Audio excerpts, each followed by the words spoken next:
Jika agenda hilirisasi, pemerataan pembangunan, transisi menuju energi hijau, ekonomi kreatif, UMKM bisa kita kawal, insya Allah akan terbuka 19 juta lapangan pekerjaan untuk generasi muda dan kaum perempuan. 5 juta diantaranya adalah green job. Green job ini adalah ruang kerja bidang pelestarian. Green job ini adalah tren peluang kerja masa kini dan masa depan. Jejak digital Gibran Rakabuming Raka tentu saja akan menjadi tema yang akan selalu dipertanyakan tentang janji-janjinya ketika dia mencalonkan menjadi wakil presiden Indonesia, di mana 19 juta lapangan pekerjaan yang ia janjikan ternyata kini zong dan hanya PHK di mana-mana. Dan tadi itu ekonomi semakin terpuruk hingga hari ini kurs rupiah melemah hingga 17.200 per dolarnya.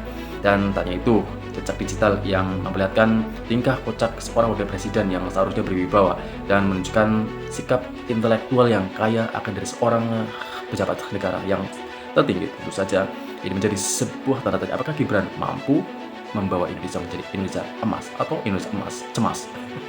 Dan tentu saja tingkah laku kocaknya akan selalu direkam oleh jejak digital. Dan seperti apa bulian-bulian netizen, atau mungkin lebih tepatnya lebih sopannya ini adalah sebuah teguran untuk Gibran agar lebih memperbaiki diri. Mas Gibran kena hujat lagi gara-gara pernyataannya yang ngomong kalau AI bisa buat urai kemacetan hingga tangani banjir. Komentar netizen, "Oh, tapi sok pintar." Sebenarnya yang itu dia sendiri.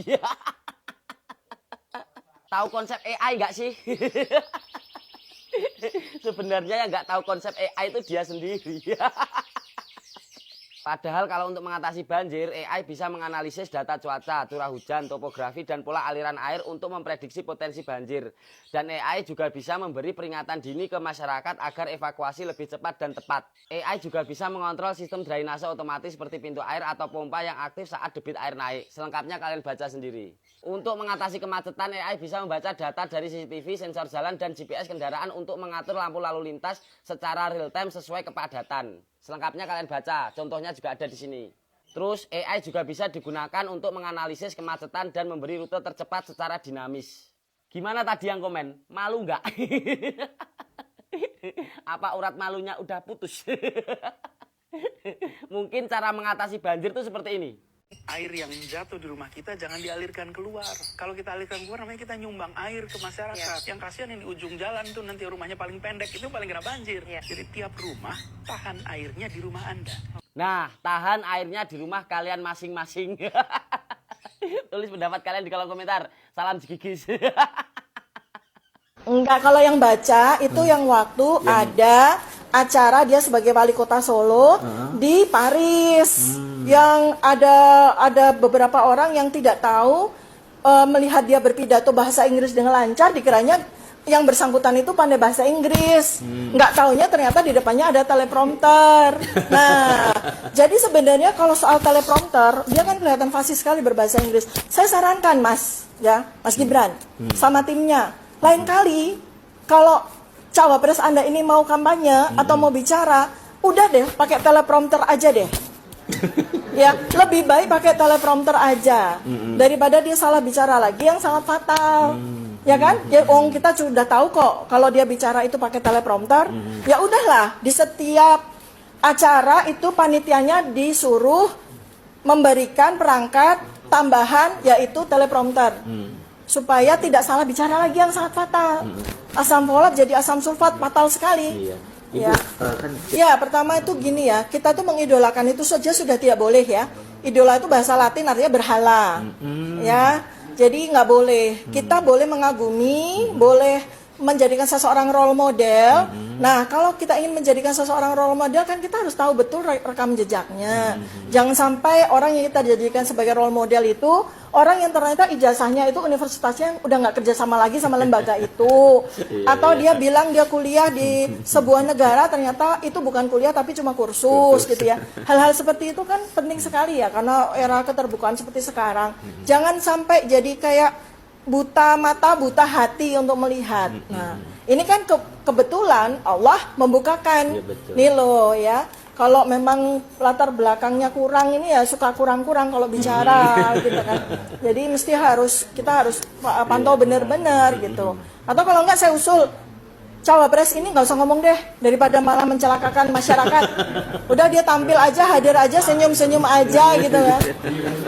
Terus saya juga tambahin lagi ya, karena saya lihat baliho-baliho udah mulai berserakan di mana-mana, itu tagline-nya kan selalu biar kami difitnah, biar kami dinyinyirin, biar kami ini senyumin aja. Lo nggak sederhana. Tidak ada satu orang pun yang memfitnah lo. Ya, tentang ijazah saya tidak memfitnah. Keadaannya senyatanya seperti itu. Ya, udah saya cek sampai ke negaranya juga seperti itu keadaannya, ya kan? Bahwa lembaga yang katanya dia kuliah itu adalah lembaga kursus, ya kan? Sudah tutup pula, sudah ganti nama. Ya, lembaga yang dia katanya dia kuliah kerjasama dengan salah satu universitas di Inggris, ternyata kerjasamanya sudah putus. Nah, jadi ini kan sebagai apa ya, lesson learned buat kita semua, pelajaran buat kita semua. Kalau masyarakat itu punya uang, Bapak Ibu yang ada di depan saya ini adalah orang-orang terpilih untuk mengelola negara sebesar Indonesia. Ini kita perlu kerjasama tim. Kita harus kompak. Tidak ada lagi ego sektoral. Forkopimda harus kompak. Kepala-kepala daerah ini terutama harus kompak juga dengan kabupaten, kota-kota sekitarnya. Sekali lagi Bapak Ibu, saya garis bawahi. Tidak ada visi lain selain visi Bapak Presiden Prabowo.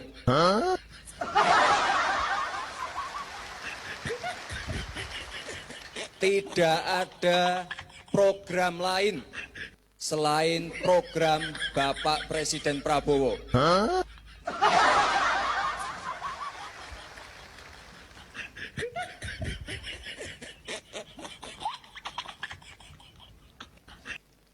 Ini mungkin Pak Mendagri, mungkin tahun depan ini rakornya kita geser aja ke Akmil, Akmil Magelang.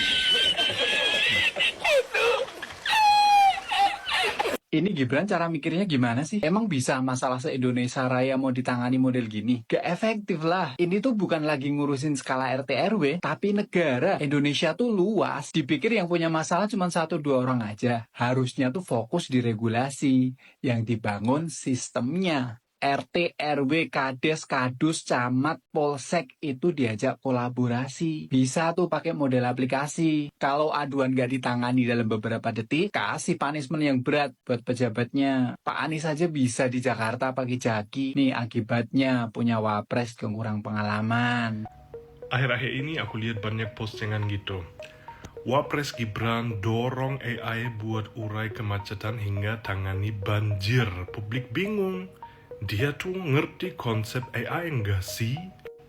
Emang kenapa? Kali ini aku harus setuju dengan Pak Wapres. AI itu benar satu tool yang bisa sangat-sangat membantu di mana-mana, di field manapun bisa sangat membantu untuk manusia atau pemerintahan jadi lebih efisien. Dan AI itu bukan hanya tool lucu-lucu ya untuk membuat foto Ghibli atau lain-lainnya, enggak. Kalau satu contoh dari aku sendiri, ya aku kerja di beberapa perusahaan farma internasional ya. Dan kita di divisi patologi dan analisis medis setiap hari pakai AI.